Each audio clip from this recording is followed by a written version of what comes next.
Hi, Tracy Sews, Tracy McElfresh here, Dayton, Ohio, my Rosewood Sewing Studio where I do alterations and modifications, mending, and then I sew for fun, making clothing. If you want to follow me, I'm Tracy Sews on Instagram. Today I have a mother-daughter that has matching duster jean jacket. So I don't know if this is a new style. I'm sure it's an old style. This looks pretty vintage. This is the mother's. And this is the daughter's. And if you sew for other people and you get into the market of making something really personal and custom for them, it's a good place to be. People really appreciate that. So I'm going to show you a couple things that I did with these two jackets to make them how they wanted them. So this was the mother's, and this was big and boxy, oversized.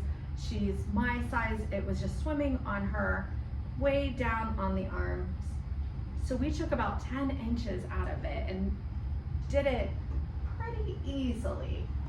So I made two darts on the inside that were about 2.5 inches per side, right at the waist. So that takes in just at the waistline 5 inches each total right there. So 2.5 on this side, 2.5 on this side. That's 5 inches taken in just at the waist, and then 5 more just at the waist.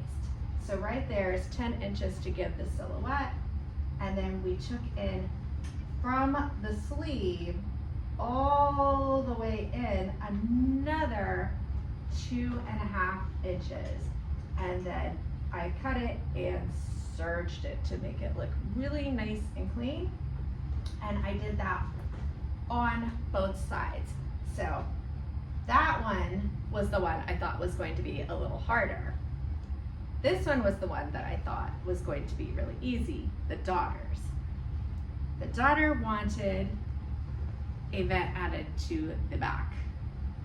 And we marked where she wanted it, and then I had to take it apart, and it was chain stitched twice, so 2 chain stitches, and they were not coming up. So I had to razor blade, get all those threads off. That was a surprise. I thought I was just gonna pull a string. That's not always the case when you sew. So then I had the problem of the inside of the flat felled seam being darker. So that's just how that's going to be.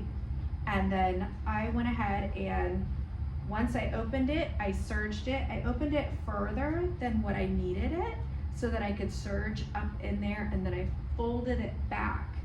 And I put a little square right here on my industrial machine, and then did 2 lines of that khaki colored thread, heavy looking thread, going down so it looks like the original flat felled seam. Very nice and clean, but this little tiny vent took just as long as that one.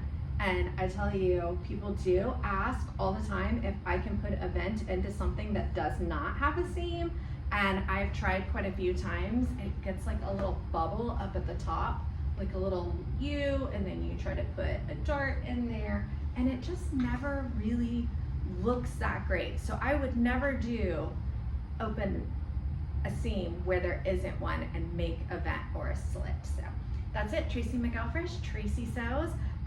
Sorry this one's so long. If you have any questions or anything, just let me know. Dayton, Ohio, have a great day, and thank you for watching. Bye.